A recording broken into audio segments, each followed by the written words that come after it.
Welcome to Forum at 360, Middle East to Southeast. I'm Lisa Fu, your host. On this forum, we're going to talk to 3 high school exchange students from the Middle East about their experiences living in Southeast Alaska. Maha Abdulrazzaq, Haytham Mohanna, and Abdulla Husain are studying in America through an exchange program funded by the U.S. State Department. But before we talk to the students, we're going to talk with Rich Maniak of the group Juneau People for Peace and Justice to learn more about the program and why the students are here. Welcome, Rich. Thank you. Maha, Haytham, and Mohanna and Abdullah are part of the KennedyLugar Youth Exchange and Study Program, also known simply as the YES program. Can you explain more about what that program is?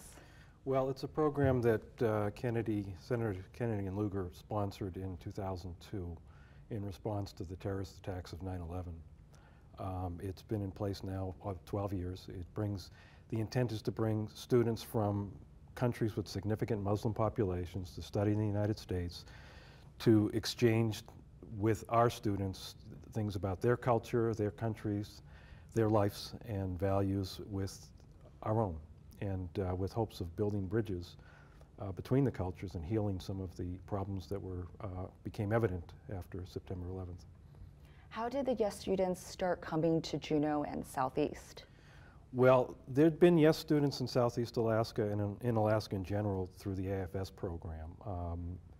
What's different with what JPPJ is doing is we're focused mostly or entirely on bringing YES students. AFS would have, they have lots of different programs that they bring, and they'll kids from Europe and South America.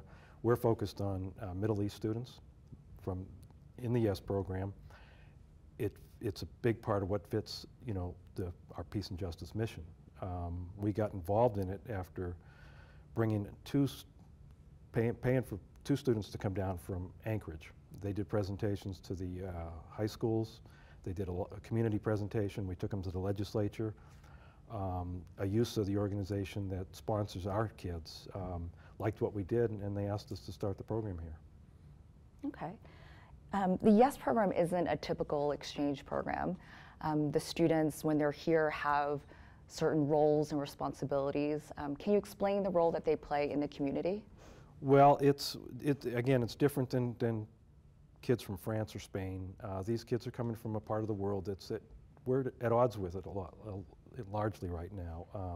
They've got this ambassador role where if we're going to build these bridges, they have to pay a lot more attention to just being here for their own learning. They represent their culture, and they're trying to heal the fracture between the Muslim world and the West. So explain more about what that means to be an ambassador. Well, they represent their countries. They represent a culture that we don't understand, and they come here probably, when these kids have arrived here, a lot of them have had difficulties with students perceiving them as terrorists or knowing terrorists. They get questions like that. They're trying to end the stereotypes that have done so much harm. Americans in Alaska, there's not a large Muslim population anywhere in Alaska, where most of us are ignorant, and ignorance is where stereotypes come from. It's to break those down, and it's a small world now. We can reach across with communications and transportation. We need to know the people that we're interacting with around the world, and that's what this is about. So the organization that you're part of, Juneau People for Peace and Justice, started bringing the YES students over in 2011, or started placing them in Juneau and Southeast in 2011. In the past 3 years, how do you think the community has changed? Well, I don't think there's any dramatic changes in the community. 3 years is not a lot for a program like this. We've had a total of 10 students here. Individuals might change a lot. One particular individual, Wayne Bundy, he told me that after 9/11, he basically had no use for anybody from the Muslim world. He just thought they're all bad. They're all bad people. And in 2011, Wayne was very involved in youth soccer. We had a boy from Egypt, Omar, and a boy from Kuwait, Yaz, and they were both playing soccer. Yaz was staying with good friends of his. And as he got to know these kids, he realized that they're not what he thought, that they have a lot of aspirations, just like kids he knew playing soccer in Juneau. He went on to host Omar for the second half of the year. Then last year, he hosted a Muslim Palestinian boy from Israel. And he may host again next year. And he's talked about moving to Oregon, and he says if he goes down there, he's going to want to host kids just from this program. So Wayne's one person, but he has friends, and he has, runs into people in his business. And as people hear his story, they may open their minds a little bit differently than they were before. So this year there are 3 Yes students in Southeast. Yes. There's 2 in Juneau and 1 in Haines. Right. And what is the future of the program, or of bringing Yes students to Southeast? Well, we want to continue to do it. If we don't continue, then everything these kids do for us and do for them locally tends to be lost. We need a long program to help a generation experience this, not just one or 2 graduating classes. We'd like to expand the program a little bit. We'd like to see it go into Skagway and Sitka. Our reach in Juneau, and with Judith Meyer, who works with me on this program, we know we can reach within the program boundaries. Can take us to Sitka, Haines, and Skagway. We wouldn't mind seeing, working with people we know in Ketchikan and Petersburg and Wrangell, and getting the program started down there too. As small as Southeast Alaska is, our kids do leave, and they take the stories they experience with these kids with them. And again, it's planting seeds for the future. Well, great. Thank you so much, Rich, for talking about the program. Thank you. Rich Monick is with Juneau People for Peace and Justice, the organization responsible for bringing these students to Southeast Alaska. We're going to meet one of our students right now in a video. This is Abdulla Husain talking about his family.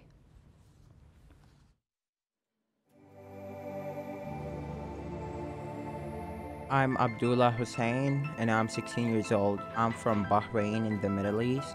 I live with my host family, Jerry Cress and Susan Auer, on West 12th Street, downtown Juneau. My relationship with my host family is actually really great. We're just so comfortable that we can even joke around and make fun of each other without even feeling like the awkwardness that would happen between strangers.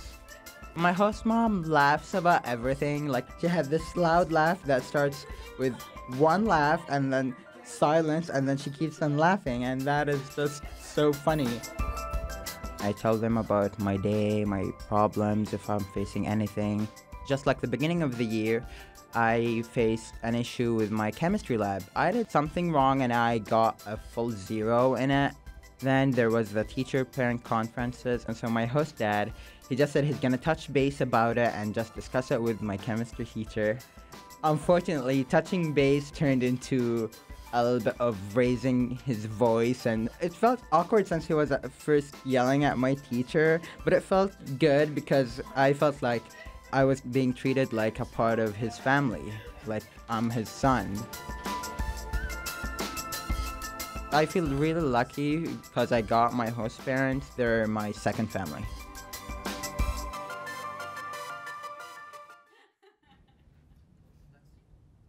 Welcome, Abdulla, Maha, and Haytham. Thank you. Can you each introduce yourselves and tell us a little bit about the country that you're from? Abdulla, can we start with you? My name is Abdulla Husain. I'm 16 years old. I'm from Bahrain, from the Middle East.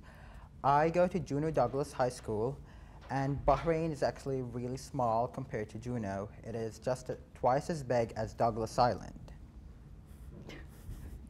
Maha, do you want to go? My name is Maha Abdulrazzaq. I'm 18 years old. I go to Thunder Mountain High School, and Yemen is in Middle East, and Yemen is the same size as Southeast Alaska, and it's 25 million. 25 million Yeah, people? people lives there. Hi everybody, and I'm Haytham Mohanna from the Gaza Strip, Palestine Gaza Strip. I came here as a Yes Exchange with the Yes Exchange program. I am here as an ambassador to my country. You know, the Gaza Strip and Palestine now is as occupied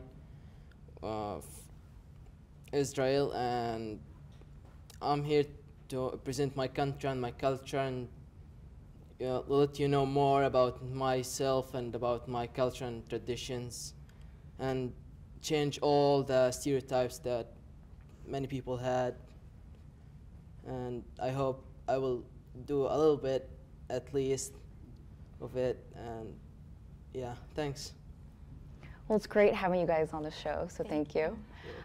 Abdulla, we just watched a glimpse of your life with your host family, Jerry and Susan. And we actually have a photo of your father in Bahrain. And I was wondering if you could tell us a little bit about him. Well, my father is a fisherman. He is from a big family with two brothers only. The rest are sisters.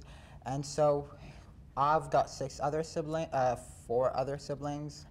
And so he's the kind of guy who never shows emotions in public. And I don't think I've ever seen him cry in my life. And I remember in the airport when he was gonna say goodbye, all he said was, "Make me proud and I'm gonna see you next year." And then he left. And then my mom came and I asked her, why did he leave? And she's like, "Oh, he's just gonna cry. You've never seen him cry before, so he's not gonna start now crying in front of you guys." And I don't know, it's just like a little bit weird since he just is this strict guy a little bit. He just wants the best for us, but sometimes I wonder if he should show a little bit emotions to us and stuff. He spends most of his time by his boat, working on his boat or some fishing techniques and his lines. And yeah, I guess that's pretty much it. You recently spoke to your family, you said, right? Yes, I got to speak to my family last night after 3 months. And so I remember when the video call started, my mom told me that my dad wanted to see me. So she called him, and then he came and sat next to her. And then he just stared at the screen for 3 minutes, maybe, or even 5, and all he did then was look away. And my mom was like, "Here's your son, aren't you gonna talk or anything?" And he was like, "Oh no, that's enough." And then he left. So yeah, it is a little bit awkward. I mean, I don't think I spoke to him since I came here, except for once where we literally talked to each other, maybe once or twice, I remember. I remember it was in November when my host parents were gone.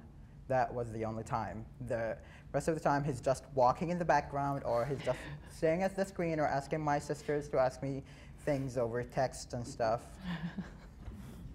Maha, how about your family? I have a mom, dad, and a brother.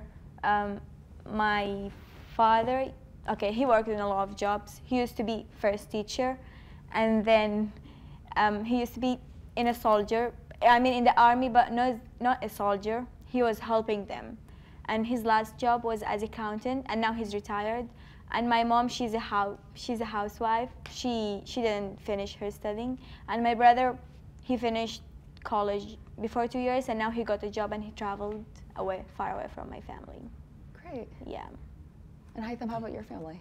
Yeah, I have 3 sisters and 1 brother. Usually, like, families back in the Middle East, or in the Middle East is a lot or more bigger than here for Europe or for Americans. So as I said, I have 3 sisters and 1 brother, and I'm the second oldest. My father is an engineer, and my mother is a dentist. And yeah, that's my family. Yeah, so you bring up an interesting point about families in the Middle East maybe being bigger than families here. Of your host families now, do any of you live with siblings? No. Host siblings? No. I don't have any. Sorry. Okay. I used to live with two Okay. siblings, yeah. Yeah. So is that strange to be in a house not full of brothers and sisters? No, or? really, because I just have only 1 brother. Okay. And I, so it's kind of fine. Yep. For me, it's a little bit more comfortable since I don't wake up on my mom yelling at my siblings, or one of my brothers is fighting with the other, or someone is just in trouble or anything. So it is a little bit weird sometimes, sitting, not having to do anything, like, or just not having to, not like, you don't have anyone else to fight with. That's why sometimes I pick on the dog. Oh, right, you live with 2 dogs. Yeah. So yeah, it is sometimes a little bit weird, but sometimes it's weird in a good way, sometimes it's weird in a bad way. Okay. So on that topic, are there certain things that you miss about home? Food. Food? I know I miss my family and friends, but not really, because I miss food very much. Okay, I like spicy food and hot food, and my host mom, she doesn't like spicy food. Yeah, she said her tongue it can't take it. So I know, but sometimes I just go to the kitchen and just cook anything hot for me. Yeah. Okay, so you miss the food. I miss the food very much. I know, I'm going in 3 months to eat the food. I would miss the food too. Yeah, and I don't really miss the food that much because there's a quote in Arabic we say it's we eat to live, not we live to eat. Oh. Maha might disagree with you. Yeah. I'm not saying it. I'm just saying it's a quote. Yeah, and I really don't care that much about food, but you know, and this is about food, but I miss my family. I miss the land. I miss my country in general. Yeah. I sometimes miss my family, not all the time, and sometimes when I really miss them and I get to talk to them, they get on my nerves, and so I don't miss them for the next 2 to 3 months. So I guess, yeah, maybe probably fighting and arguing with my siblings and having like those silly little arguments about even where the spoon is or who left the spoon on the table.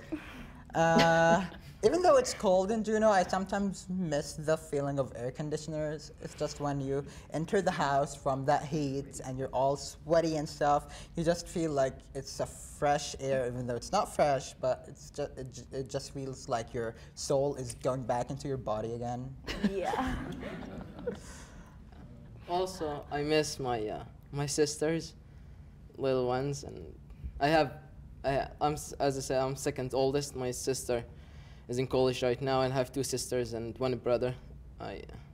They're kids like around 12 or 10 years old, and I miss them, and I miss the noise just it's very noisy our house, and I miss the noise. Yeah. Yeah, I miss arguing with my brother because we have only 1 laptop and we have turns. So when I use it, then after like an hour he comes and he said, "It's my turn." So I miss that. But here I can do whatever I want. Yeah. How often, you talked about missing your sisters, sometimes you miss arguing with your brother. How often do you keep in touch with your family, or how do you keep in touch with them? I usually call them just a voice call every week. My sister, you can say every 2 weeks. My sister, she's in America, in Pennsylvania.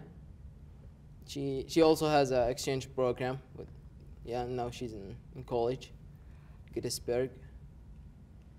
Yeah, I usually talk to her maybe 2 weeks, around 2 weeks, every 2 weeks, and so you just call them on the phone? Yeah. Okay. I don't very much Skype with them or video calls. Okay. How about you, Mom? I used to like to talk with them every week. But as I said before, my brother got a job and he traveled away from Yemen, and my parents doesn't know how to use the laptop and stuff. So maybe this is my 3rd month I don't talk to them. Okay. Yeah. When I first came here, I used to talk to them probably every 2 weeks. I was a little bit pressured by my mom, worrying about me all the time. And then I got busy, school, and then time difference, and so I would just say, "I'm busy, I don't have time," or just.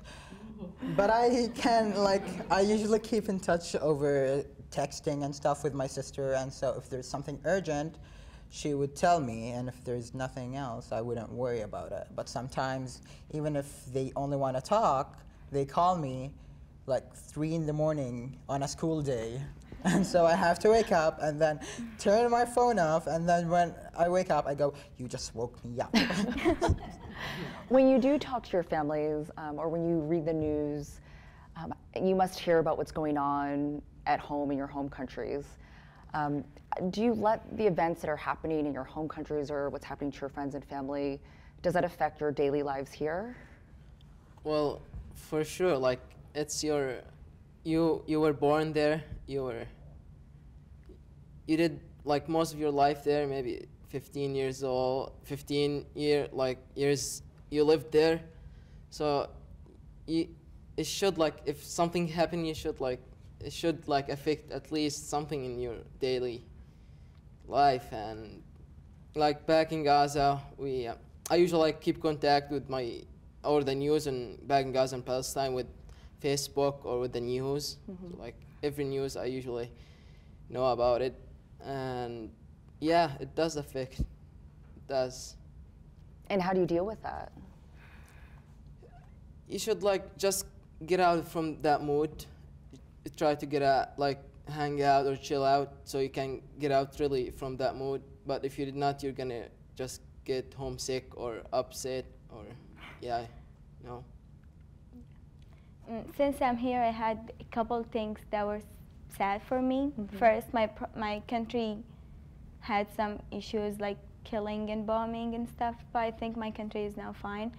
Secondly, one of my good friends died, and after a week, my aunt, my mom's sister, died.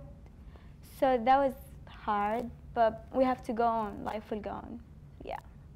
So did you talk with your family a lot during that time, or? It was so hard, but I did, yeah. We cried, but yeah. Did you find it almost easier to be here so that you could? Oh, at that moment, I was like, I wish if I was in Yemen, like I can be with them. Yeah. And we can share feeling and hug and cry. Yeah. I think this past week, where I heard there were like few bombings in some villages back home, since February 14th is the anniversary of the Bahraini revolution. So every year that time, there are some issues, political issues and stuff. So I heard there were like 3 bombings and stuff, but I didn't let it get to me a lot, since I knew my family were fine and my friends were fine. All they said were few people were injured, but no one was killed. Sometimes I wonder, if I don't hear a lot about my dad, I wonder if something happened to him, since he had this heart symptom and they never found out what he has exactly. And so he just has those symptoms, and where he just feels this thing rushing in his left shoulder, or he can't breathe, or his heart beats really fast. And he keeps on saying that he's so old and that he might die anytime, so that makes us even worry more. And then my youngest brother he gets seizures. They don't know why or how, and so we only worry about him when we don't see him, if he's in school or something. But I guess when they tell me, like, I found out that my dad told my siblings that they should not tell me anything that is going on back home. Like, I remember my dad was admitted into the hospital, and then I asked about him, and they were like, oh, he's fine. And then I don't know how my aunt came out of nowhere, and she texted me, oh, did you know your dad was admitted in the hospital 2 weeks ago? And so I was like, no, I heard he was fine, he was traveling. And she was like, oh, no, he wasn't traveling, unless you call going into the hospital traveling. And so it was a little bit scary. And I mean, as Haytham said, you just don't let it get to you, because sometimes when you let it get to you, you just feel homesick and then depressed and worried all the time. And sometimes that happens to me when I've got nothing to do, and so I just sit in bed wondering and stressing out for nothing. Well, thank you for sharing that with us. You're welcome. You're welcome. We're going to watch another video. This one features Haytham and a newfound interest. I'm Haytham Mohanna from the Gaza Strip. I'm a school photographer, taking pictures of the events and sports with the Regionals 5 tournament. When I came here, I didn't think that I'm gonna be a photographer or I'm gonna taking picture really. I really was inspired in photography when taking pictures of the northern light and the nature. The first time I came here, they said that I probably will see northern light, but I wasn't sure. I was so surprised when I see northern lights. It's like, boom. It's totally different between taking pictures of sports and northern lights. If you're gonna take for the sports, may take 1 millisecond of very, very short exposure. For example, when they're playing basketball and they just run very fast, then score it, you're gonna just see it normal if you just view it with your eyes, but if you really view it with the camera, it'll be totally different. Photography just put this view as a memory, and you can keep this memory wherever you go and just gonna take it with you. I'm so happy that I'm here with the team, with the friends, and taking picture of them.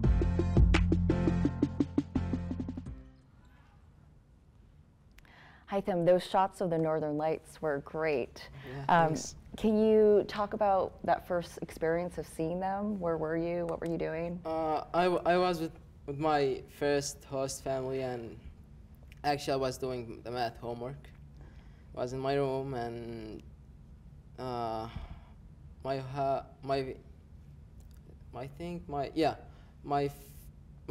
host father, he called me over, and he said, "Come on and see the northern light." I didn't really care that much because it's gonna be that bright, but I just shut the book down, the math book, and just went outside to see the northern light. And when I saw it, it was like boom! It was so bright, and I just grabbed the camera and the tripod and start taking pictures, and it was like really speechless.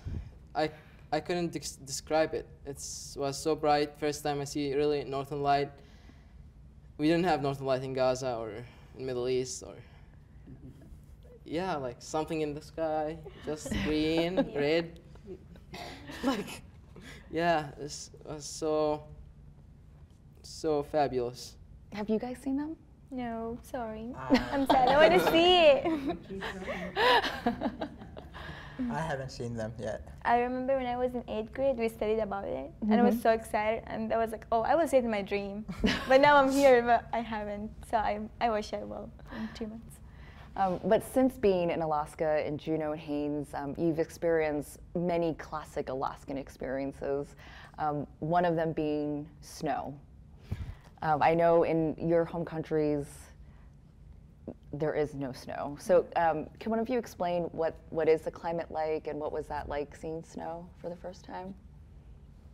Okay, like in Yemen, in summer, we get between 80 and 17. So it's cold. I mean, I'm sorry.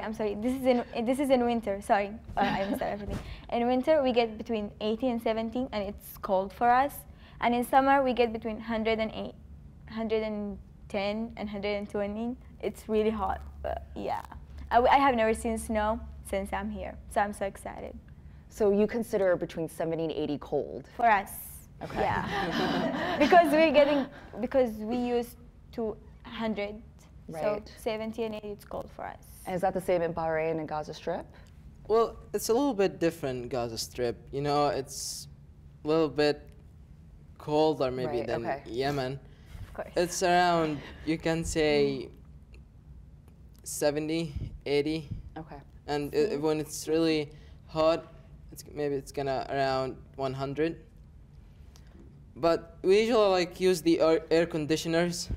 It's way amazing with the air conditioner when it's really hot. Yeah, you feel good, cool. It feels so good, yeah. Yeah, but when I came here, I expected really to see snow. But you know, when you just imagine, or when you just see it on the TV, on television, or your laptop, it's totally different when you really see it live and you touch it. It was really nice experience when first time I saw snow. Yeah, it was different. Yeah, I saw my first snow when I was in Haines. We went, both of us, to have small presentations there. So it was really good to see it there first. And then we made the small snowman. It was so cute. It was my first snowman. I was so excited to see the snow there. Yeah. But in Gaza Strip last winter, or last winter, maybe 3 months ago, in Gaza Strip we really had like a cold weather. We had hails. And it really like rains, hails, or really drops really heavy hails. And my sister sent me some picture about my little sister, and they made like a snowman from hails. Just, you know. Yeah, it was so sweet, and when they just making it, and they all with the gloves and with the hats, and so yeah, seems funny. So I know that you guys all have tried skiing at Eagle Crest here in Juneau. You went to the Capitol and you were introduced on the house floor. Abdullah, what's been your favorite Alaskan experience, do you think? Downhill skiing. Downhill for sure. skiing? Yeah. Why? I don't know, it just gives you this feeling of freedom, as long as you don't injure yourself or anyone else, of course. Right? And even though the boots were really heavy, maybe too heavy for Maha, Of course. and they like pressure your legs and feet, and you feel some pain from them, but it's just like, it's amazing knowing that you just went all the way down that mountain on snow, on skis, and you came from a total different place, a total different weather, and then you were able to do that without breaking anything. Skiing is the worst thing to have. I have tried it. I'm sorry. No, downhill skiing. I'm sorry, downhill skiing. It was the worst. It was so scary. So I was excited. When I was home, I was like, I'm gonna do it. I will do it. I was so excited. Then when I went there and I put this ski on me, they were so heavy, and I started to slide by myself. I was, what's going on? Please stop. Please. It was so, I don't know. It was funny for them because they were laughing. Yeah, and the trainer was so patient. I don't know how he was patient, but he was really patient, and he tried to teach me. Then I told him, I gave up. I don't want to learn. I'm not coming back. Going. Yeah. And then before coming to Alaska, you visited other parts of the state as well. D.C., Washington, D.C. Washington, D.C. And then have you traveled since you've been here, or? I went to Jordan. I mean, United States or other country? Well, other parts of the states. Oh, just Washington, D.C. Okay. Yeah. So what did you think about Washington, D.C.? Well, when we came, we had an orientation. It's called the after traveling orientation. In that orientation, we visited the White House, the Capitol building, and many other places. And you know, I was like very excited, like, you know, when you came to US and you just start seeing these places, the White House and many other amazing places. I was very excited at that time because, you know, you can say, it's not the first time I traveled, but it's the first time that I traveled to different country that has different culture and tradition. Like, I traveled to Egypt. That's it. I didn't travel, for example, to Europe or to America, so I can see different culture or different. You can say different people that speak different language even. So I was really excited about it. Yeah. Abdullah, do you remember when you first got to DC? What were your thoughts, or? Well, I think Bahrain was the first country, I mean, to arrive that day. So it was a little bit hectic. We had a 20-something hours air flight, I mean. And so it was a little bit exhausting, but then it was fun a little bit meeting all these different people from all those different countries, and then, but we didn't have all of our freedom since they gave us a fixed schedule and we had to follow it. Like lunch, you've got an hour only for lunch, and we have this, we have that. So, and you can't do anything out of your group and your like mentor and stuff. And so, I mean, I don't know why, but I felt like everything was squished in Washington, D.C. I felt everything was low, but it was beautiful. I mean, it was so green, different buildings, different statues and stuff. But it was good. I had a good time there. Okay, so since coming to Alaska, to Juneau and Haines, have your thoughts on freedom and choice, has that changed?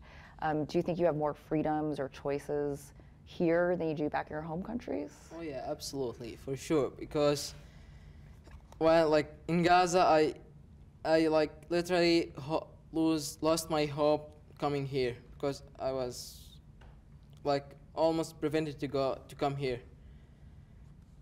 So when I came, also about the freedom and the choices, it's totally also different. Like just a simple example. We can't have electronics devices back in our schools, and we don't have Wi-Fi. But here we have a Wi-Fi, and we can just easily access to any website, and you can listen to music. We can't listen to music back, and this is just different, totally different tradition, I can say. Yeah. It's like my freedom to be with guys. Like I know in Yemen, I spend time with guys, but not like here. It's kind of like I feel them like okay, we are equal. We're humans, so. And what freedoms? Okay, and like I can now in Yemen, if I want now in Juneau, I can go at night and walk whenever I want, like anywhere. But in Yemen, it will be scary. And I remember one day I was downtown. I was here, and it was at 11 at night, and it was raining, and we had to go. Okay, we had to go, I think, to the theater to watch a movie, and it was so rainy, and we were far away from the theater. We had to run, so we ran. It was so fun. I will never do that in Yemen. It would be so. I don't know. Maybe I could say shame if I ran in front of the people. Oh, okay. Like in my age. Right. Yeah. Right. That's really cool that you could do that here and feel like free, and it was fun. How about you, Abdullah? I think I've got a little bit more freedom here. My dad is a little bit overprotective, so I can't do anything without letting him know. And if he says no, that's a huge big no, and you can never get a yes after that on the same subject. I mean, I can barely go out with my friends without being investigated. Who my friends are, who are their ancestors. I mean, he would ask me, do you know the name of their fathers? I'm like, yeah, the names of their families. How many siblings do they have? And then he would, and my dad knows a lot of people in my city, and so they would just call him, oh, we just saw your son with, I don't know who, and blah, blah, blah. And then he would just call me, who are you with? I'm like, my friends. Who? Which one? What's his name? Describe him. And I guess, yeah, like in schools, you can't have electronics. You've got a strict uniform, timings. They get to beat you without like facing any issues. You get suspended easily. You can't do anything. I guess, yeah, I mean, here maybe I'm out of my dad's like authority range, but I still have to text my host parents when I'm coming back, especially if I'm gonna be out later than 11:30. But sometimes I just don't tell them, and then they don't text me, and so when I get home, they're already asleep. And then in the morning, they're like, "Oh, he's alive!" And then we pretend that I slept on the porch or something. Okay, we're gonna watch one last video, and this is of Maha talking about American high school. My name is Maha Abdulrazzaq. I'm from Yemen. The name of my school is Aban High School, and it's a girls' high school. I'm super glad that I am here as an exchange and attending Thunder Mountain High School. In Yemen, we don't have the mix. Like, we have high school for guys and high school for girls. But here, I experienced to be with guys and spend time with them. Like, in Yemen, we can't hug, like, with guys and, like, shake hands. And they, like, high five and stuff. We don't do that in Yemen. Here, they are super, like, freeing. So this is kind of different. When I walk, like, people smiles at me. And one day I was walking and there was a guy who was like, "You don't look from here. Where are you from?" I was like, "I'm an exchange student from Yemen." He was like, "Oh, that's really cool." And he was starting to talk to me. It was kind of weird for me, but then I was like, no, they're being nice to me. I think I learned to be more open-minded. Like, I was, but not that much. I was like kinda, no, just be away from guys, don't talk to them very much. But after being here, I think it's really good to be with them. And I think we are all equal, we are human. I think I'm so lucky being here and attending American high school.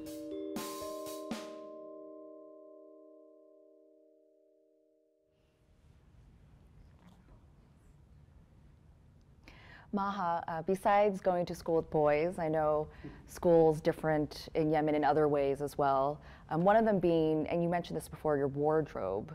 So how do you dress differently here than you would at home? Oh, like in Yemen, we have uniform. So my uniform, it's brown, like brown long coat abaya and white scarf. But here you can wear whatever you want. And also the like in Yemen, we have one class and the teachers change, but here we have to go to every class.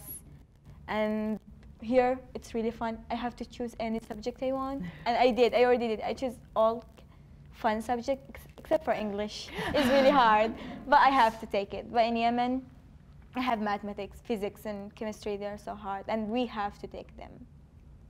Yeah. So school and education is a huge part of why you guys are here. Every day you're interacting with teachers and students in the classrooms, and you've had this very important role, as Rich mentioned, as cultural ambassadors. How do you think you fulfill that role, or what does that mean to you? Well, being an ambassador is not an easy thing to do. You should present your country and really present your country in really good way. Like, if I did something wrong, everybody is gonna say each one in Gaza Strip or each one in Palestine do the same thing. And you should be literally like very careful and very open-minded, so you can affect, or like you shouldn't do anything wrong and be just aware of anything you do. And it's not an easy thing to do. It's not an easy thing to do. One of my goals coming here is to try to change people's minds, what they think or what they used to think about Yemen or Middle East or Muslim people. And my goal is to be a good and a small ambassador for my country and represent my country in a good way. I know a lot of people think that all the Muslim or all the Yemenis are terrorists, but that's not right. And I know me and my friends, of course, we are against people who do that. Like, we are against killing, but they kill and they bring the Islam name. So I need to change that. This is not true. Yeah. I mean, you always have to watch what you say, what you do, everything. And I think being an ambassador here is just like bringing like new perspectives in class, and like educate people about your culture, your traditions. Like yesterday we had a seminar about a book reading in English, where this guy had 3 wives at a time, and his friend's son is gonna marry a girl who is 16 years old. And then the teacher was like, how do you guys feel? And I raised my hand, I was like, oh, that's a little bit normal. I mean, it is awkward, but it's a little bit normal for me, since people are allowed to have up to 4 wives at a time. And before, back in the days, and I think maybe until today in Saudi Arabia, like guys can marry girls who are maybe 14 years old and older. So after that, the discussion turned from the book to marriage in Saudi Arabia. And so I was like, oh God, what did I just do? But it's a little bit, I mean, they all go, like, they get so interested in it because they've never heard or seen someone who knows about this. So it is like bringing new information, new, like, other cultures and traditions to class. Do you all feel accepted in your classrooms by your peers? Yeah, but before, please, I want to interrupt you. Before that, about the ambassador. And sure, about, yeah. Also, being an ambassador, you should also show not just the, you can say, the shining side. You should, like, for example, as Maha said, about the uniform or about the education. I think like wearing a uniform and having a strict education is a good side. I mean, yeah, it's a good side. Like having a freedom to choose, okay, I'm with that side, but having also a strict education is gonna be stronger, right?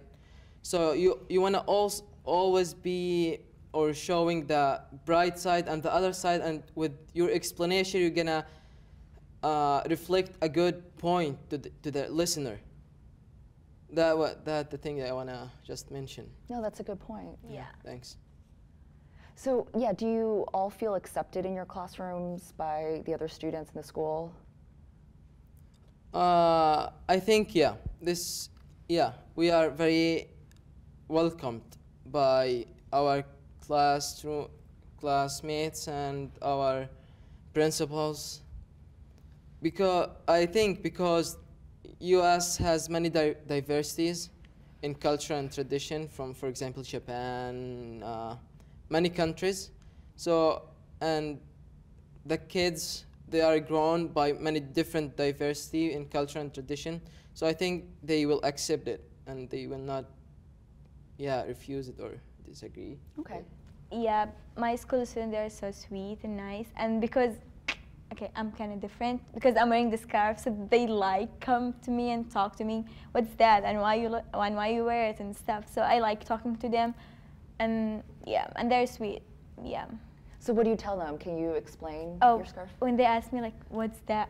Why are you wearing it? So I said, it's part of my religion that I have to cover my hair from guys, except for my dad, brother, uncles, and aunt, and husband. But I can't show it for girls. And they were like, once I had presentation at school here, and then I said that, and all the guys started to cover their face. I was like, that's fine, I'm not gonna show you my hair. But it was kind of funny. Yeah, because they all, like, at the same time, they covered their face. It's like, no, that's not okay. So you enjoy when people ask you Yep, questions? I like answering them. Okay. How about you, Abdullah? Yeah, in general, I think we are all accepted. I mean, Juneau has this thing where people from the Coast Guard come here for a period of time and then leave. So I think some people, they like grew into not getting close to people who are gonna leave a little bit. And so you can see it in some people, like they really want to get to know you, but at the same time, they don't really want to get attached and real close because you're leaving. And so sometimes when they just forget that I'm leaving, we just like laugh and stuff, and we just have fun. And then all of a sudden they go, oh my God, when are you leaving? I'm like, oh, June. They're like, oh, that is so sad. But in general, I think we're all accepted by our teachers, schoolmates, classmates, and I guess everyone. Okay, great. So actually right now is the question and answer portion where you in the audience can ask questions to these wonderful students. So if you do have a question, please walk up to the microphone. Okay, I'm gonna start everyone off. I know that you've all given a few presentations in schools, in the communities. Haytham, I know since you've been in Juneau, you live in Haines, you're in Juneau, you've been working on this Peacock project. Can you talk about that a little bit? Recently, I'm making one for Thunder Mountain High School. It's a peacock made out of origami paper, right? Yeah, it's around 2,000 paper folding each paper, and it really takes a long time, but you can finish it maybe 2 months, something like this. You can see it's pretty, and I learned it from our school, from my teacher. Actually, he's a math teacher. He likes to do the origami thing. It's an origami work from Japan, and he really was inspired in that, and he started teaching it in our school, and I learned it, and I was really inspired, and I started making it. It's not just a peacock. There's many things I can show you later, but many things you can do, any shape you want. It's very cool, but it takes a long time. Yeah.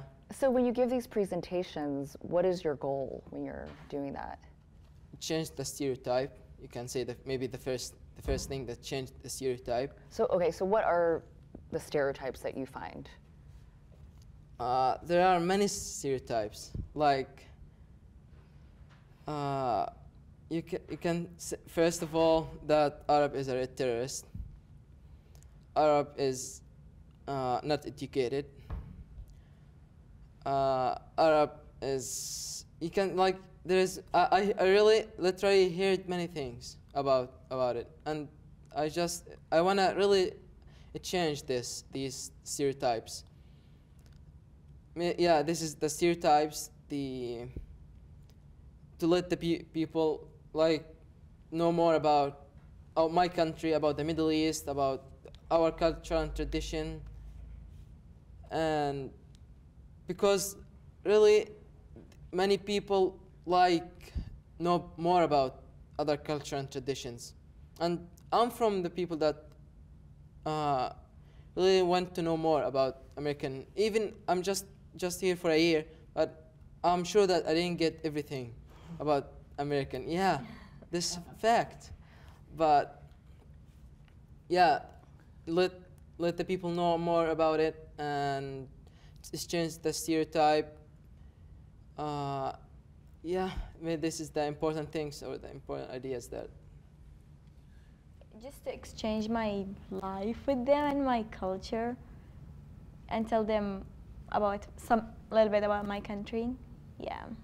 Yeah, I think the biggest goal is maybe educate them about our countries and cultures. Because my host parents, when they picked me, they didn't even know where Bahrain is, so they had to Google it. And then they were like, where is it? Where is it? Where is it? And then they saw this little dot on the map, and so they figured that it's a really small country. And most people here think probably most Arabs are either terrorists, maybe they don't have all the technology. They keep on asking me, do you have cars? Do you travel on camels? So yeah, I mean, the only incident that I faced with the stereotype about Arab being terrorists is maybe from one student, I guess, or maybe another student from cross-country who was joking about it, but it was a little bit like uncomfortable since it's not a thing that you should like joke about it. But I mean, most people just like learn that it might not be totally true. I think we have a question. I was just wondering if there's any American customs that you guys thought were strange or funny. I think Hollywood. Okay. Hollywood. Oh yeah, Halloween. I'm sorry, I forget the word. Halloween. Yeah, Halloween. It was okay. It was strange because some of them wear scary stuff and do scary makeup, so it's kind of strange. But I did same. I was I was dead frog, so I wore. Yeah, I was dead frog. I wear like black and white makeup and green costumes. So it was cool, and they went trick and treating, so it was cool. Yeah. What about you? Well, I was in Haines when the Halloween happened, and it was totally different. Like everybody wear a new costume and scary dead people and yeah, but the like most thing I like trick and treat. Trick and treat have some chocolate and yeah, but you know, this is a good question because it's different culture and tradition also. You know, even the customs or the clothes different, that means there's different culture and tradition, and each one has different attitude and different opinion of wearing clothes and costumes. Yeah. I guess having this much dogs,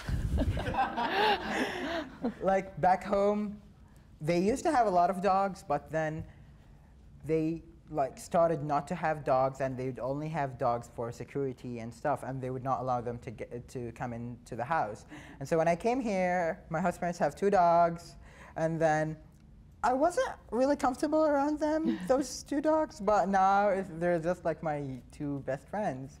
And then I remember I was in the house for maybe 30 minutes, and then this dog from our neighbor across the street just somehow managed to get out of their front yard and then came all the way to our front door. And so we were like, oh, it's Susie's dog. And then we returned the dog to their house. And so then I can see people like walking their dogs and everything. And it was a little bit funny seeing like probably every single household has 1 or 2 dogs. So it was like, okay. Also, they consider the pets as a part or as a member of their families, and we don't do that.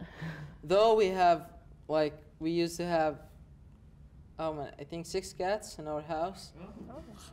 We never ever consider them as a member, but we feed them and we play with them, but we don't really give them a name or, yeah. Just call them cat? Yeah. Come on, cat. Yeah, there's a different part also.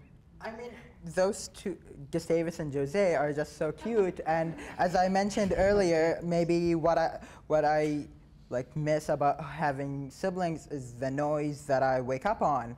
Except this time, it's not my mom yelling at someone else. It's the dogs barking when no one's at home and I'm sleeping downstairs because someone's just passing by. They just keep barking and barking and barking and barking.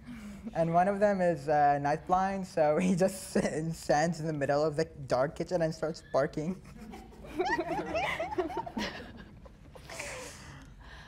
Unfortunately, that's all the time we have today for this forum at 360, Middle East to Southeast. Audience, please join me in thanking our guests today. Thank you.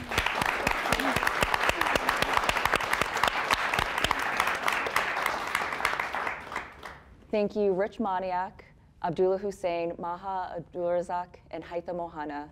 And thank you, audience, for joining us on Forum at 360.